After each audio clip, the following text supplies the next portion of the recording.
चलिए तो स्वागत है फिर से आपका मेरे YouTube चैनल पे। तो आज हम लोग डिस्कस करने वाले हैं जो करंट इलेक्ट्रिसिटी हम लोगों ने स्टार्ट किया था उसका नेक्स्ट टॉपिक। तो आपने ये देखा कि किस तरह से पिछले क्लास में मैंने दादाजी का टॉर्च लेके बनाया था क्या, एक इलेक्ट्रिक सर्किट, जिससे मैंने दादाजी के टॉर्च से निकाला था एक बैटरी, फिर उससे निकाला था बल्ब और फिर कनेक्ट कर दिया था उस वायर से। तो क्या हुआ, सर्किट बनते ही बल्ब जल गया था। आई बात समझ में? और उसमें हुआ क्या था, इलेक्ट्रिक करंट फ्लो हुआ था, है ना। और उस इलेक्ट्रिक करंट का जो फ्लो होता है वो किधर से किधर की ओर होता है, तो होता है पॉजिटिव से नेगेटिव की ओर। आई बात समझ में? तो जो इलेक्ट्रिक करंट है वो क्या है, तो electric current is defined as the rate of flow of charge per unit time. ठीक है, लेकिन आज की क्लास में हम लोग डिस्कस करने जा रहे हैं एवरेज करंट और इंस्टेंटेनियस करंट। अब ये क्या है, अब ये क्या टॉपिक है, ये नया क्या बोल दिए, एवरेज करंट, इंस्टेंटेनियस करंट। तो चलिए इसको डिस्कस करते हैं। तो इसके लिए क्या है, अगर सीधा सा एग्जांपल लिया जाए तो कभी स्कूल में रेस हुआ है, दौड़े हो, रेस में हो, 10 बच्चे का ग्रुप है और उसमें रेस लग रहा है, तो दौड़ना होता है 100 मीटर, 500 मीटर, 1000 मीटर का रेस होता है। दौड़े हो कभी? अरे दौड़े हो गए यार स्कूल में। हाँ। तो वहां पे क्या होता है, सारे बच्चे जब स्टार्टिंग में दौड़ते हैं तो क्या होता है, वेलोसिटी बहुत, सब जोर लगाते, एकदम तेजी से दौड़ते हो। लेकिन एक टाइम होने के बाद, अगर 1000 मीटर का रेस है तो एक टाइम होने के बाद क्या होता है, सबका सांस फूलने लगता है। तो क्या होता है, धीरे धीरे क्या होता है, वेलोसिटी स्पीड कम होते जाता है ना। तो होता यही है सेम, जिस तरह से आपका जो है वेलोसिटी मतलब स्पीड कांस्टेंट तो नहीं रहता है एकदम सेम कांस्टेंट रेट से दौड़ सकते हो 1000 मीटर, नहीं ना। तो क्या होता है आप में, तो अगर आपका एक स्पीड कैलकुलेट करना हो तो एक एक्यूरेट स्पीड तो आपका किसी पार्टिकुलर टाइम में तो है नहीं, पूरा एक कांस्टेंट स्पीड तो है नहीं। तो इसलिए हम लोग क्या निकालना होता था वहां, एवरेज स्पीड। आई बात समझ में? क्या निकालना होता है वहां पे, एवरेज स्पीड। चूंकि आपका जो है पोटेंशियल मतलब क्षमता धीरे धीरे क्या हो जाता है, कम होते जाता है यार, सांस फूलने लगती है, एनर्जी कम होने लगता है, तो जो गति है, जो स्पीड है आपका दौड़ने का, वो भी कम होता जाता है कि नहीं। तो सेम उसी तरह होता है इलेक्ट्रॉन के साथ भी। तो जब आप एक कंडक्टर लेते हो, सपोज दैट ये एक एल्युमिनियम का वायर है, आई बात समझ में? अरे पिछले बार तार लिया था यार, हाँ उसी तार में से ले लो ना, एक कॉपर या एल्युमिनियम का, गजब हो यार। उसमें क्या होता था, हम लोग इस तरह से बैटरी का पोटेंशियल डिफरेंस क्रिएट करते थे। बैटरी क्या करता है, बैटरी चार्ज प्रोवाइड नहीं करता है, बैटरी पोटेंशियल डिफरेंस क्रिएट करता है। तो हम लोगों ने क्या किया था, एक बैटरी इस तरह से कनेक्ट किया था। बैटरी का जो बड़ा वाला ये वाला पार्ट है वो क्या रिप्रेजेंट करता है आपका, तो ये रिप्रेजेंट करता है पॉजिटिव टर्मिनल और ये निगेटिव। ठीक है, तो जो करंट होता है वो फ्लो करता है पॉजिटिव से निगेटिव की तरफ। तो ये हुआ आई करंट का फ्लो। ठीक है, ये है V वोल्ट का बैटरी। तो जब एक बैटरी V वोल्ट का प्रोवाइड करता है पोटेंशियल डिफरेंस हाई पोटेंशियल से लो पोटेंशियल, तो करंट हमेशा हाई पोटेंशियल से लो पोटेंशियल की तरफ जाता है। ठीक है, तो इसलिए करंट को हम लोग क्या लेते हैं, फ्लो ऑफ पॉजिटिव चार्ज। और वो इसलिए होता है क्योंकि जो निगेटिव टर्मिनल होता है बैटरी का, वो पॉजिटिव चार्ज इधर को अट्रैक्ट करेगा।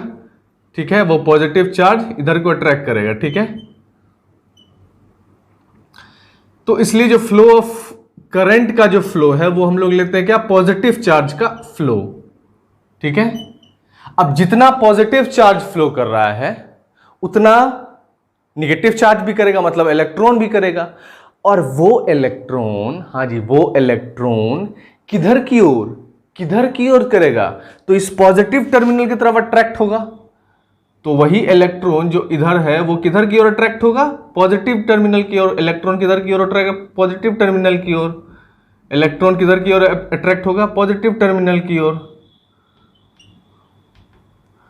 तो ये जो इलेक्ट्रॉन है ये अट्रैक्ट हो रहा है पॉजिटिव टर्मिनल की ओर, और जो ये पॉजिटिव चार्ज है ये नेगेटिव टर्मिनल की ओर।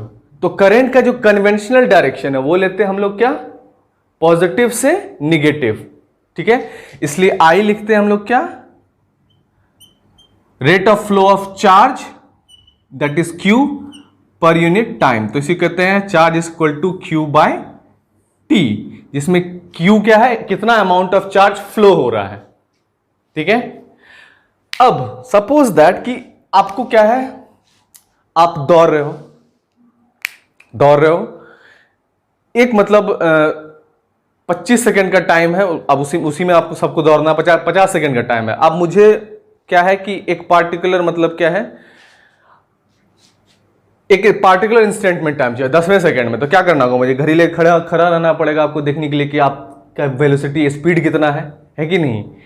तो सेम उसी तरह से यहां भी काम करेंगे, लेकिन उससे पहले जिस तरह से उस रेस में आपका वेलोसिटी या स्पीड कांस्टेंट नहीं होता है, सेम उसी तरह से जो इलेक्ट्रॉन इधर से इधर की ओर ड्रिफ्ट वेलोसिटी अटेन करती है, जो इससे पिछले वाले क्लास में मैंने आपको बताया था। ठीक है, कि किस तरह से वो कुत्ते जो हैं उन्होंने ड्रिफ्ट वेलोसिटी अटेन किया उस तरफ दौड़ने के लिए, भंडारे की तरफ, है ना। तो सेम उसी तरह से इलेक्ट्रॉन के साथ भी होता है, वो क्या अटेन करता है, ड्रिफ्ट वेलोसिटी। अब चूंकि बैटरी का जो पावर है क्षमता धीरे धीरे क्या होता है, घटता जाता है, इसलिए इलेक्ट्रॉन का जो वेलोसिटी उसमें भी चेंजेस होते हैं। तो इसलिए करंट के फ्लो में भी चेंजेस होते हैं। और चूंकि करंट एक कांस्टेंट तरीके से नहीं फ्लो होता है, तो जिस तरह से आप वहां एवरेज वेलोसिटी निकालते थे, एवरेज स्पीड निकालते थे, यहां एवरेज करंट का कंसेप्ट आ जाएगा। ठीक है। तो इसलिए जो आई है, बस इसके जगह क्या कर दोगे आप, इसके जगह लिख दोगे आई एवरेज। अब ये आई एवरेज करंट क्या होता है, तो करंट मतलब क्या हो गया, करंट क्या होता है, तो rate of flow of charge, जो कि हम लोग क्यू लेते हैं, अपॉन क्या, टाइम। तो rate of flow of charge per unit time क्या होता है, rate of flow of charge per unit time, जिसमें क्यू क्या है, चार्ज का फ्लो। अब देखो चार्ज का फ्लो क्या है, अब बैटरी का पोटेंशियल जैसे से घटेगा तो चार्ज का फ्लो कम होता जाएगा। मतलब पहले 10 कूलम था, फिर 8 कूलम होगा, फिर 6 कूलम होगा, फिर 5 कूलम होगा। तो जो rate of flow of charge है वो धीरे धीरे घटता जा रहा है, चेंज करता जा रहा है। तो उस चेंज को हम लोग रिप्रेजेंट करते हैं डेल्टा से। ठीक है। अब पहले सेकेंड में 10 कूलम था, दूसरे सेकेंड में 8 कूलम हुआ, तीसरे सेकेंड में 6 कूलम हुआ, चौथे सेकेंड में 4 कूलम हुआ, पांचवें सेकेंड में 2 कूलम हुआ। तो चार्ज भी क्या घट चेंज हो रहा है, किसके रिस्पेक्ट में, टाइम के रिस्पेक्ट में। तो जैसे जैसे टाइम चेंज हो रहा है तो क्या हो रहा है, चार्ज भी चेंज हो रहा है। तो जो ये चेंज है इसी को हम लोग कहते हैं क्या है, चार्ज का चेंज किसके रिस्पेक्ट में, टाइम के रिस्पेक्ट में। ठीक है, टाइम भी चेंज करा, चार्ज भी चेंज करा, इसी को क्या कहते हैं, एवरेज करंट कहते हैं यार, है कि नहीं। तो यही होता है आपका एवरेज करंट। ठीक है। अब बैटरी जो निकाले थे यार दादाजी के टॉर्च से, वो हमेशा के लिए क्या अमृत पी के थोड़ी आया यार, थोड़ी आया अमृत पी के, उसको तो कभी ना कभी वो खत्म तो होगा ना, डिस्चार्ज तो होगा ना, फिर नया बैटरी खरीद के लाना तो होगा ना, है ना। तो वही धीरे धीरे जो करंट कम होते जाता है, वो क्यों, उसी को क्या, करंट तो कंटिन्यूस है नहीं, इसलिए होता क्या है, हम लोग को निकालना पड़ता है एवरेज करंट। और एवरेज करंट जो होता है वो क्या होता है, जो चार्ज का फ्लो का चेंज होता है टाइम के रेस्पेक्ट में, उसी को कहते हैं एवरेज करंट। ठीक है। अब यहां पे सोचो कि धीरे धीरे क्या है, जैसे कि फर्स्ट सेकेंड, पहला सेकेंड, दूसरा सेकेंड, तीसरा सेकेंड, चौथा सेकेंड, पांचवा सेकेंड, छठा सेकेंड, इस तरह से चलता जा रहा है। ठीक है। तो पहले सेकेंड में मान लो कि 10 कूलम चार्ज था, फिर 8 कूलम हो गया, फिर 6 कूलम हो गया, फिर 4 कूलम हो गया, फिर 2 कूलम हो गया, और फिर खत्म हो गया इधर। ठीक है, 0 कूलम हो गया। तो यहां पे टाइम क्या है, टाइम क्या हुआ, धीरे धीरे घट रहा है। जो मतलब स्टार्ट 6 सेकेंड आपने टाइमर सेट किया, तो पहले 6 सेकेंड में ये था 10 कूलम का चार्ज, पांचवें सेकेंड में 8 कूलम, चौथे सेकेंड में 6 कूलम, फिर तीसरे सेकेंड में, दूसरे सेकेंड में 2 कूलम, और जब खत्म हो गया तो ये टाइम जो है 6 सेकेंड से किधर अप्रोच कर रहा है, 0 की तरफ। मतलब डेल्टा टी जो है ये किधर को अप्रोच कर रहा है, 0 की तरफ, है ना। पहले छठे को 6 सेकेंड में पावरफुल बैटरी था तो वो 10 कूलम का चार्ज फ्लो कर दिया, फिर पांचवें सेकेंड में थोड़ा सा कम हो गया, फिर चौथे सेकेंड में थोड़ा सा कम हो गया, तीसरे सेकेंड में थोड़ा सा कम हो गया। तो डेल्टा टी किधर के अप्रोच कर रहा है, 1 सेकेंड, फिर 0 हो जाएगा, और इसमें लगा दो इस तरह से लिमिट। ठीक है। तो जैसे जैसे टाइम का मतलब delta t tends to zero, मतलब जीरो की तरफ बढ़ रहा है, ठीक है, तो क्या होगा, तो ये डेल क्यू जो एवरेज करंट था del q by del t, इसमें जब ये delta t tends to zero हो जाएगा तब मेरा कंसेप्ट आ जाएगा किसका, तो d q by d t का, d q by d t का, जिसको डी बाय डी टी जो है ये डिफरेंशिएशन है, इसका मतलब होता है रेट ऑफ चेंज। अगर यहां d x by d t लिखते हैं तो उसको rate of change of displacement कहते हैं, अगर इसमें d v by d t कहते हैं उसको rate of change of velocity कहते हैं, जिसको एक्सेलरेशन कहते हैं। उस वजह से यहां पे क्या है, rate of change of charge, ठीक है, इसी को करंट कहते हैं। तो ये इसी को कहते हैं क्या, इंस्टेंटेनियस करंट। तो इंस्टेंटेनियस करंट को और अच्छे से समझिए कि अगर आप दौड़ रहे हो और आपका मुझे चाहिए स्पीड 10वें सेकेंड में, ठीक है, कि क्या है, तो मुझे वहां पे जहां खड़ा रहना पड़ेगा, ठीक है, स्टॉप वॉच लेके, और आपने मुझे क्रॉस किया, तो मैं ये देख रहा हूं कि 10वें सेकेंड में जो है आपका वेलोसिटी कितना है। वेलोसिटी मेजर करने वाला कोई मशीन है, या तो बाइक वाला जो है उसको देख लो, बाइक चलाए कभी वही वाला, हाँ, उसमें स्पीडोमीटर होता है, उससे पता चलता है ना। तो 10वें सेकेंड में एग्जैक्टली कितना वेलोसिटी है, ठीक है, छठे सेकंड में कितना है, 7वें सेकंड में कितना, से छठे सेकंड में क्या है चार्ज, अगर हमको ये पता करना है, कोई मेरा कोई दूसरा कोई है, तुमको ये पता करना है कि दूसरे सेकंड में चार्ज कितना है, तो एट पार्टिकुलर इंस्टेंट, मतलब दूसरे सेकंड में कितना चार्ज है, एक पार्टिकुलर इंस्टेंट ऑफ टाइम में जब आपको करंट का पता करना है, उसी को हम लोग क्या कहते हैं, इंस्टेंटेनियस करंट, और उसको रिप्रेजेंट करते हैं d q by d T.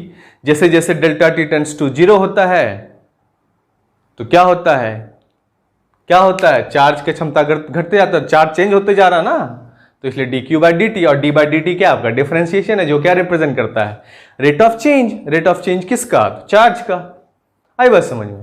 तो ये बहुत ज़्यादा सिंपल सा यार, इसमें कुछ नहीं है, एवरेज करंट, इंस्टेंटेनियस करंट, बस इसका जो है एवरेज करंट कहते हैं, जबकि मतलब करंट, जब करंट का चूंकि क्या है, कांस्टेंट फ्लो नहीं होता है, तो करंट चूंकि डिफर करते रहता है, इसलिए हम लोगों को क्या लेना पड़ता है, कंडक्टर एवरेज करंट लेना पड़ता है, ठीक है। उस वजह से एक पार्टिकुलर इंस्टेंट में जब लेना पड़ता है करंट, उसको हम लोग इंस्टेंटेनियस करंट कहते हैं। एवरेज करंट को रिप्रेजेंट करते हैं del q by del t, जिसमें डेल्टा जो है रिप्रेजेंट करता है रेट ऑफ चेंज, डेल भी रिप्रेजेंट करता है rate of change of charge with respect to time. अब यही delta t tends to zero हो जाएगा, तो ये क्या हो जाएगा आपका del q by del t, ये d q by d t, जिसमें d by d t rate of change करता है। ये डिफरेंशिएशन का फॉर्मूला है। डिफरेंशिएशन मतलब होता है डिफरेंस मतलब घटना, और चेंज होना, और इंटीग्रेशन मतलब होता है ऐड होना। तो यहाँ पे D q by d T क्या हो रहा है, चेंज हो रहा है, मतलब चार्ज जो है चेंज हो रहा है, किसके रिस्पेक्ट में, टाइम के रिस्पेक्ट में, ठीक है। तो यही आपका एवरेज करंट और इंस्टेंटेनियस करंट के बारे में। तो बस इसको नोट डाउन कर लीजिए, और बस इस तरह से पढ़ते रहिए, लगे रहिए, मेहनत करते रहिए, ठीक है, झेलते रहिए और आगे बढ़ते रहिए, ठीक है। लेकिन हाँ, थोड़ा सा कंसेप्ट अच्छा से आप सीख लोगे तो बहुत हेल्प मिलेगा, ठीक है। चलिए फिर मिलेंगे नेक्स्ट क्लास में आपसे, तब तक के लिए इसको जल्दी से नोट डाउन करके, ठीक है। चलिए बाय।